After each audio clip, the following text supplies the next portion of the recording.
Good morning दोस्तों। शुरू करते हैं पार्ट 4 ऑफ चैप्टर। ये हमारा लास्ट पार्ट है। इसका नाम है the sense of collective belonging. ये सबसे इजी है क्योंकि इसमें ज़्यादा कुछ समझना नहीं है। मेन जो बातें हमें समझनी थी कि गांधी जी के आने के बाद कैसे चीज़ें हुई, कैसे एकता लाने की कोशिश की गई है ना। जो कि चैप्टर का नाम है नेशनलिज्म इन इंडिया, कि सभी लोग अपने आप को कनेक्ट फील करें, तो सभी लोग यूनाइट कनेक्टेड फील करें। यही नेशनलिज्म का मेन मीनिंग है ना। जो कि हम चैप्टर 1 में भी यही डिस्कस किया है, चैप्टर 2 ऑफ हिस्ट्री में भी यही डिस्कस किया है। तो nationalism when people discover some unity, सभी लोग आपस में कुछ कनेक्टिवनेस फील कर रहे हैं, है ना, तो उसको हम बोल रहे हैं nationalism. How did this happen? इस चैप्टर में इस जो लास्ट टॉपिक है इसमें कुछ 8-10 पैसेज हैं जिसमें कुछ कुछ मेन बातें हैं और चैप्टर हमारा फिनिश है ना। तो ये नेशनलिज्म आता कैसे और फिर हमारे देश में लाने की कोशिश कैसे की गई? देखो, आता कैसे है कि यूनाइटेड स्ट्रगल कर रहे हैं जब सारे लोग मिलकर कोई स्ट्रगल कर रहे हैं तो अपने आप यूनाइट होंगे, है ना। कोई कॉमन कॉज है कि हमें जैसे ब्रिटिशर्स के खिलाफ स्ट्रगल करना था, तो सभी लोग एक थे कि सबका कॉमन एनिमी ब्रिटिशर्स था। तो जब यूनाइटेड स्ट्रगल होता है तो नेशनलिज्म प्रमोट होता है ना।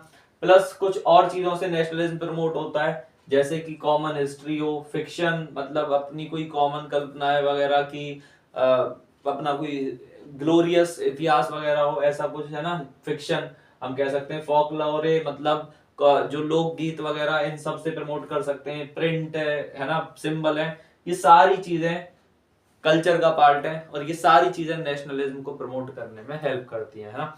तो ये नेशनलिज्म कैसे, हाउ दिस हैपेंस, ये होता कैसे नेशनलिज्म, ये हम समझने की कोशिश कर रहे हैं, है ना। तो इन सारी चीजों से होता है। अब हम देखते हैं हमारे देश में कैसे कैसे क्या क्या चीजों ने रोल प्ले किए इनमें से, है ना। तो इमेज की बात करें अगर, है ना, सिंबल इमेज की बात करें तो ना, identity of nation symbolize with image और फिगर, है ना। सबसे ज्यादा कहीं से हम नेशनलिज्म को प्रमोट कर सकते हैं तो वो है किसी इमेज से, है ना। जो कि हमने चैप्टर 1 में भी देखा कि जर्मनी में और फ्रांस में भी, है ना, इमेज को प्रमोट करके, एक लेडी फिगर को प्रमोट करके वहां पर लोगों को कनेक्ट करने की कोशिश की गई। यहाँ पर क्या हो रहा है हमारे देश में, भारत माता की इमेज, आप सभी ने भारत माता सुना होगा, है ना। तो भारत माता की जय के हम नारे भी लगाते हैं ना। तो एक बार जय भारत माता की नारे के साथ हम अपना चैप्टर आगे बढ़ाते हैं। तो उसमें भारत माता की इमेज प्रमोट की गई 1870s में। ये बंकिम चंद्र चट्टोपाध्याय ने इमेज क्रिएट की थी। बाद में इसको अवनींद्रनाथ टैगोर ने 1905 में जो नेशनल स्ट्रगल हुआ था उसमें प्रिंट किया, तो और ज्यादा ये फेमस हो गई, है ना। तो इसमें भारत माता को दिखाया गया है कि वो मतलब एक देवी की तरह दिखाया गया है, प्लस मतलब बहुत शांत है, दिव्य है, मतलब, है ना। तो लोग उससे अट्रैक्ट हो रहे हैं। ये सारी चीजें प्रमोट की गई ताकि लोगों में कनेक्टेडनेस आए, है ना, कि सभी भारत जो हमारी भूमि है वो एक माता की तरह, तो सब उसको अपनी एक मदर की तरह ले, है ना। तो इमेज से लोगों को कनेक्ट करने की कोशिश की और इंडिया जो पूरी कंट्री थी, सारे लोग उसको एक अपनी मदर की तरह उस चीज को प्रमोट करने की कोशिश की गई, है ना। तो इमेज से हम नेशनलिज्म को प्रमोट कर रहे हैं, ये हमें समझ आया। इंडियन फोकलोरे मतलब कॉमन जो कथाएं होती हैं, लोकगीत होते हैं, कोई डांस हो गया, बहुत सारी जो लोकल, जो लोगों के लेवल पे है ना, लोकगीत टाइप की कुछ चीजें हम कह सकते हैं। कोई पुरानी कथा कविता चल रही है, ये सारी चीजों से भी नेशनलिज्म प्रमोट करने की कोशिश की गई। बंगाल में रविंद्रनाथ टैगोर, मद्रास में नतेशा शास्त्री, है ना, दो कुछ नाम दिए हुए हैं, इन्होंने कुछ गीत वगैरह प्रमोट किए। साउथ इंडिया की कुछ चीजें वहां पर साउथ कल्चर को प्रमोट करने के लिए, है ना, तो इनका दोनों का नाम दिया गया है। तो फोक कल्चर से भी, फोक कल्चर लोकगीत, है ना, लोकल गीत अलग अलग राज्य के, जैसे अपने जैसे हम कह सकते हैं केरला में कोई लैंग्वेज बोली जा रही है तो वो वहां की हो गई, है ना। जैसे कथक साउथ में वो उसमें यूपी में डांस होता है तो वो वहां का लोकगीत होगा, लोक डांस हो गया, है ना। तो इस तरह की चीजें प्रमोट की गई। आइकन और सिंबल्स, आइकन और सिंबल का मतलब क्या है कि कुछ सिंबल से नेशनलिज्म प्रमोट करने की कोशिश की जा रही है। सिंबल जैसे हो सकता है, जैसे हमारे देश का अभी सिंबल जो है वो है गवर्नमेंट ऑफ इंडिया का जो है, जो 4 शेर वाला, है ना, जो सिंबल है। लेकिन और भी बहुत सारी चीजें हैं सिंबल, जैसे फ्लैग हो गया, तो फ्लैग भी एक सिंबल है जो हमारे सब लोगों को कनेक्ट करने का काम करता है। तो उस टाइम पे फ्लैग को यूज किया गया। ट्राई कलर जो फ्लैग है, जैसा आज हमारा फ्लैग है ऐसा फ्लैग नहीं, उससे पहले बंगाल में जब 1905 में एक फ्लैग लाया गया, वो रेड ग्रीन और उसका रेड ग्रीन कलर का है ना उसमें, एंड बाद में जो फ्लैग आया हमारा जो गांधी जी ने प्रमोट किया वो भी उसको स्वराज फ्लैग का नाम दिया गया। उसमें भी कुछ कलर है ना, उसके कलर डिफरेंट थे, तो उसमें कुछ व्हील वगैरह था। ये सारी चीजें मतलब अलग अलग टाइप के फ्लैग आए टाइम टू टाइम, जिन्होंने सिंबल्स को जिन्होंने नेशनल यूनिटी को प्रमोट किया, सारे लोगों को कनेक्ट करने की कोशिश की गई उनसे भी।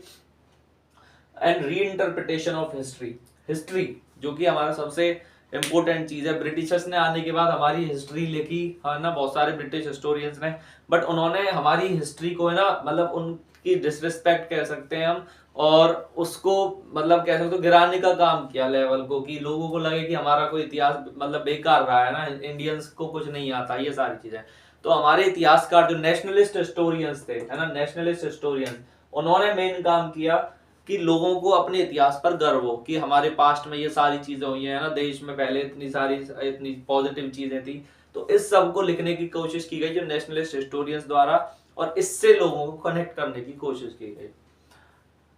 बट एक प्रॉब्लम क्या थी, इसको हम एज ए प्रॉब्लम की तरह ले सकते हैं यहाँ पर जो ये टॉपिक है, कि सारी चीजें ना हिंदू आइकोनोग्राफी को प्रमोट कर रही हैं, हिंदू सिंबल है, डांस वगैरह। तो अदर जो कम्युनिटीज है जो किसी और ग्रुप से आ रही हैं, मुस्लिम हो गए, तो वो इस सबसे ना लेफ्ट आउट फील कर रहे थे, वो इन सबसे डिस्कनेक्ट। तो हालांकि नेशनलिज्म आ रहा है, सारी चीजें जो हमारे चैप्टर का है ना, नेशनलिज्म इन इंडिया जो चैप्टर का नाम है, वो प्रमोट हो रही है, इंडिया में नेशनलिज्म आ रहा है, लोगों में यूनिटी बढ़ रही है, बट कुछ कम्युनिटीज अब भी लेफ्ट आउट फील कर रही हैं। बट ठीक है, बहुत सारी, लेकिन एक टॉपिक की वजह से नहीं, लेकिन और भी बहुत सारी चीजें हैं जिससे लोग कनेक्ट हो रहे हैं। ठीक है, तो कनेक्ट करने की कोशिश की जा रही है बहुत सारे अलग अलग एस्पेक्ट से, कभी सिंबल के थ्रू, कभी फोकलोरे के थ्रू, कभी इमेज के थ्रू, ये सारी चीजें। कंक्लूजन क्या है इस चैप्टर का, इंडिया एक नेशन बनता है, नेशन बनता है, सभी लोग एक होते हैं है ना, बाद में देखते हैं हम कि सभी का एक कॉमन लैंड है, सभी उससे कनेक्ट फील कर रहे हैं, सभी एक फ्लैग की रिस्पेक्ट कर रहे हैं, ये सारी चीजें कुछ कॉमन उसकी वजह से, but with many voices, but अलग अलग टाइप की वॉइस होते हैं क्योंकि बहुत सारी कम्युनिटीज रहती हैं। तो कंक्लूजन में हमारे में लिखा हुआ है जो चीजें कि अलग अलग वॉइसेस होती हैं, कि हर किसी की अपनी कुछ डिमांड होती है ना, डिप्रेस क्लास की अलग डिमांड है, इंडस्ट्रियलिस्ट की अलग है, तो अलग अलग वॉइसेस रहती हैं, बट नेशन बनता है। और यही हमारा चैप्टर था नेशनलिज्म इन इंडिया, कि हमारे देश में कैसे नेशनलिज्म प्रमोट होता है।